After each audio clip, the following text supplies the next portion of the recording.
unfortunately, oh, how quickly things can change. It was just a few short months ago that most of us thought that Jerome Powell and the Federal Reserve largely had inflation on the ropes, and that we were mere weeks away from seeing interest rates finally starting to go back down again, seeing mortgage rates drop again, seeing car loans drop again, consumer loans go back down, and getting some relief from this 2-year period we've been in with high interest rates and high inflation rates. And in particular, for people planning on retiring or people in retiring, this is a particularly scary time, because one of the biggest risks that anyone thinking about retiring, anyone in retirement faces, is what's called sequence of return risk. You do not want to see bad stock market returns in the early years of your retirement. Now, none of us can predict what's going to happen. I wish we could, right? In the stock market. But when things are highly uncertain, like we're in right now, it raises that risk dramatically. And so that's what I want to talk about today. Where are we on the risk cycle, and what can you do to protect yourself? Okay, so why am I saying this about inflation? You can see this article here from Barron's. Boy, what a run that we've had really just since last year, February of 2023 until February of 2024. Look at how inflation has come down dramatically, and that's a great thing. But you can see things have paused. That bottom line there, that 2.5%, that's where the Federal Reserve wants inflation to be. But unfortunately, it's being stubborn. You can see another report. So that first report there was the Consumer Price Index. The second one is what's called the PPI, the Producers Price Index. So this is for companies that are buying goods and services, and what are businesses seeing as far as their cost. And we're seeing a much bigger jump than expected. In fact, this report says here, it's the biggest move since September of 2023. So unfortunately, we're seeing inflation is not ready to be pushed up against the ropes. And I fear, I don't know, I don't have a crystal ball, but I want to put this on your radar screen. I fear we could be in a situation where heads, people like you and I, people our age, lose. Heads we lose, and tails they win. And I don't like that dichotomy, right? I'm a positive person, but I think we're in a particularly unusual situation. Let me tell you why. There's an economist by the name of David Rosenberg, and he says that even if we get this elusive soft landing, which is really hard to achieve, even if the Fed makes that happen, he's very worried that this is the calm before the storm. And he's not alone. There's a lot of smart people that are worried about it. Again, I just want to put this on your radar screen. So he's worried soft landing, but we're not out of the woods yet. And then there's a trader that had a tweet that went viral recently in the middle of January, and you can see his definition of a soft landing. It makes me chuckle, but it's not funny.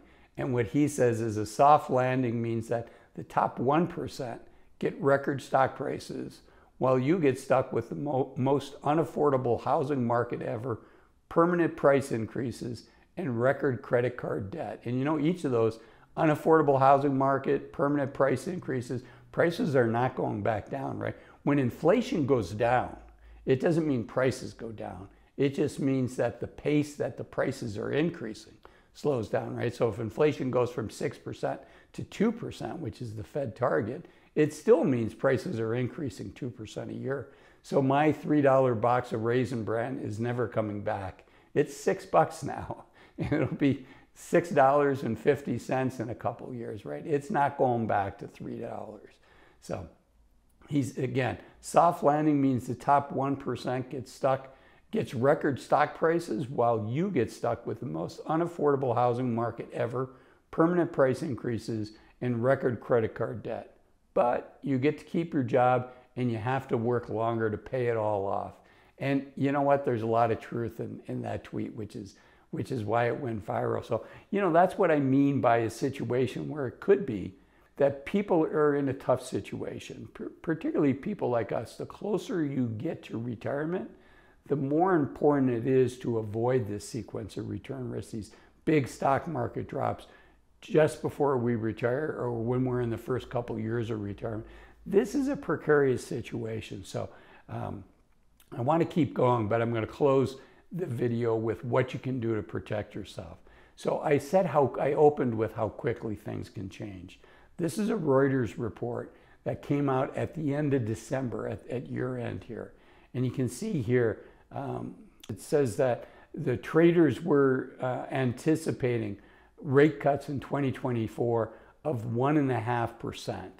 And not only that, but you can see the very first sentence, all but 2 Fed officials, these are the people that get to make the decision, all but 2 Fed officials see the benchmark policy rate lower by the end of 2024 than it is right now. And frankly, I'm surprised that there were 2 holdouts on that, because in December, it looked pretty clear that rate cuts were coming. I still think rate cuts are coming, but not as many as we were anticipating. So you can see at the end of the year, investors were anticipating that we were going to get 1.5 points decrease of interest rates. So interest rates were going to drop by 1.5% in 2024. And you can see now this CNBC headline, here's when the Fed is likely to start cutting interest rates. And you can see right now the Federal Reserve, the traders, the investors are assuming a 0.75%. So those interest rate cuts, the expectations have been cut in half, from 1.5% of a cut to just 0.75% of a cut, which would be welcome. It would help, but you can see how majorly things have changed here.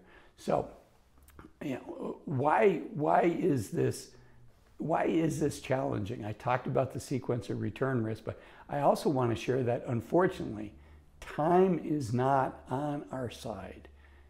Achieving a soft landing is a really hard thing to do. And I think we got really, really close to it. I still think we might pull it off, but the likelihood is decreasing with each passing month, in my opinion, because one of the reasons I think we avoided a recession so far is that because of the stimulus checks, Americans were more flush with extra cash than we ever have been in a long, long time. So that helped us, because even though the consumer was pulling back, they still had cash in their bank. And that stimulus money is largely gone out of the system now. The other thing is we had a very, very strong job market.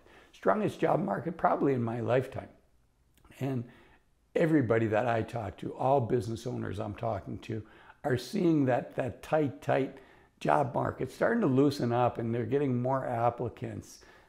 I was at a coffee shop that used to be open till 8 p.m., but they cut back to closing at 6 p.m. because they just couldn't hire people. Well, guess what? They're open to 8 p.m. again. And I think a lot of small businesses and bigger businesses are seeing this. The labor market is not as tight. Things are softening up. And unfortunately, when it comes to employment, things can go from really tight to imbalance to, unfortunately, unemployment starting to rise. That can happen very quickly. That can happen in a switch. You look at the great financial crisis, how quickly that happened. Look at COVID. I mean, holy cows. Now that was a dramatic change. Same thing with the dot-com bubble burst, right? Same thing in 2022 with the tech jobs. You go from tech companies that can't hire quickly enough to, within a 6-month period, they're laying off the people that they just hired. So I think we're in a precarious situation. I think people that are in their late 40s, their 50s, their early 60s, retirees, we're all in a precarious situation. And I always think it's important to plan for bad events, but to hope for the best. And the time to make changes in your portfolio is when things are calm, where you're thinking rationally, and preferably when the market's at an all-time high, like it is now. So these are all good factors, but I live in a ski town, so forgive the analogy. I would not want to be ahead of my skis during this period of time. So, you know, if your asset, let's say you were 60% stocks, 40% bonds, but the stock market has done really well for the last 14, 15 months. And maybe now your allocation has grown and you haven't rebalanced. You know, if your long-term allocation is in this case 60-40, maybe now's the time to think about rebalancing. I should say that none of this is financial advice. I don't know your situation, so I really can't give you specific financial advice, but I can give you some things to think about, some things for you to ponder and to research on your own, and also some encouragement to work with a professional to help you get it right. I've shared before, your asset allocation is 80% of your success as an investor, and the rest is kind of at the margin. But getting that asset allocation right is important. And if you're still working, let's say you're 5 years from retirement, you're 7 years from retirement, you're 2 years, a caution for you. And that caution is how you're going to feel about risk, how you're going to feel about the stock market dropping 20%, dropping 30%. Could happen. Great financial crisis. The S&P 500 dropped almost 60% from top to bottom. So, you know, during COVID, it was the most rapid 20% drop in the S&P 500 in its history. I think it was over like a 3-week period, the market was down 20%. So let's say you had $500,000 in the market and you were 50-50. I've given myself hard math, but I can do it. You were 50% stocks, 50% bonds, which meant you had $250,000 in stocks. A 20% drop was $50,000 you lost in 3 weeks. There's not many of us that can save $50,000 in 3 weeks. So how we're going to feel about risk changes because this pool of money is what you have to last the rest of your life. Now, we do have Social Security. I'm a fan of Social Security. I think Social Security is a really important safety net for all of us, and it's something that we've all paid into. It's not a gift from the government. We've all paid into it, and I think it's a good idea. In fact, in many countries, they're the equivalent of Social Security. For instance, Singapore, it's closer to between the employee and the employer. It's closer to 30%. So it's like the employee is 15% and the employer is 15%. And that's, so people from Singapore can actually live a comfortable life in retirement from their equivalent of Social Security. So here in the US, it's 6.2% from the employee, 6.2% from the employer. For the employee, well, for both parties, it caps out in 2024 at $168,400 or $168,600, right around, just under $170,000. Give me a little bit of leeway on that. But it's a great program, so we do have that safety net. But despite that, when all the money that you have for your additional, but beyond, you know, having a roof over your head and food on the table, which is what Social Security is kind of designed for, everything else is dependent on this pool of money that you've spent your life saving. And boy, it's not like it gets 20%, your risk aversion gets 20% more acute. You know what I've seen, it gets 5 times, 10 times more acute. So just be aware, just because you're comfortable with market downturns now, doesn't mean you're always going to be. So getting back to the current situation with inflation not being as much on the ropes as we had hoped for just a couple months ago. You know, that's how these things happen, right? The market just doesn't go straight up. It has dips and bumps along the way, and it's the same thing with any progress, with any challenge that we're facing. So I'm not overly concerned that we're seeing these higher inflation numbers, in part because fuel prices, gasoline is part of what's driving that. So I think we're doing a good job. I think we're still heading in the right direction. Frankly, what concerns me is I just don't think time is on our side. And the Federal Reserve hike rates at a pace more quickly than it's ever been done in U.S. history, which introduced a big risk, systemic risk to all of us. Fortunately, it looks like it's worked up till now. But again, time's not on our side, which is why Jerome Powell and the Federal Reserve raised those rates so quickly, is because they wanted to have that impact more quickly. Because I think, just like me, they're seeing they have access to a lot more data than I do, but they also see that time's not on their side. So as we have these hiccups, as things get pushed back, it increases the risk. So going back to what should you do, you should make, when the market's at an all-time high like it is right now, you should make sure that this asset allocation is right. And I would encourage you to work with a fee-only financial advisor, somebody that's a fiduciary to you 100% of the time, and just check in with them and say, hey, this is what I'm thinking. Here's what my game plan is. What advice do you have for me?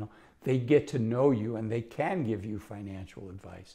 I think this is a particularly important time to double check. It's like batten down the hatches, right? It's a ship sailing into a potential storm, and they get everything ready before they're in the storm. It's the same thing here, and hopefully by the time we get to the horizon, instead of there being storm clouds, those storm clouds have dissipated and we see sunny skies again. But I think we're at our age, we know that we're much better off to prepare than to wait till we get there and maybe overreact. And particularly when it comes to making good decisions, that's the key. If you can make good decisions, if you can keep your calm when all about you are losing their wits, not only are you going to weather the storm better, but you can make a lot of money if you find yourself in that situation. If there is a market pullback and you've got your asset allocation right, maybe you do a little bit of buying. You view market downturns as a little bit of a chance to pick up a few bargains here and there, if for no other reason than just to be able to keep a positive state of mind and to see the positive in your life from the downturn, that you can pick up some bargains. So speaking about keeping a positive state of mind, I think it's really important. Again, for those of us that are within a decade, 15 years from retiring, it's important we enjoy this journey as well. We've worked hard to get where we're at. We've made a lot of sacrifices. We have this nest egg that we've put together. We want to protect that nest egg, and we want to enjoy the journey until we get to the starting line that I call retirement. And that's why I want you to watch this video here, which are the 7 things I want you to stop doing as you approach your 50s to enjoy the journey more. I'll see you in there, and thanks for watching this one. Bye-bye.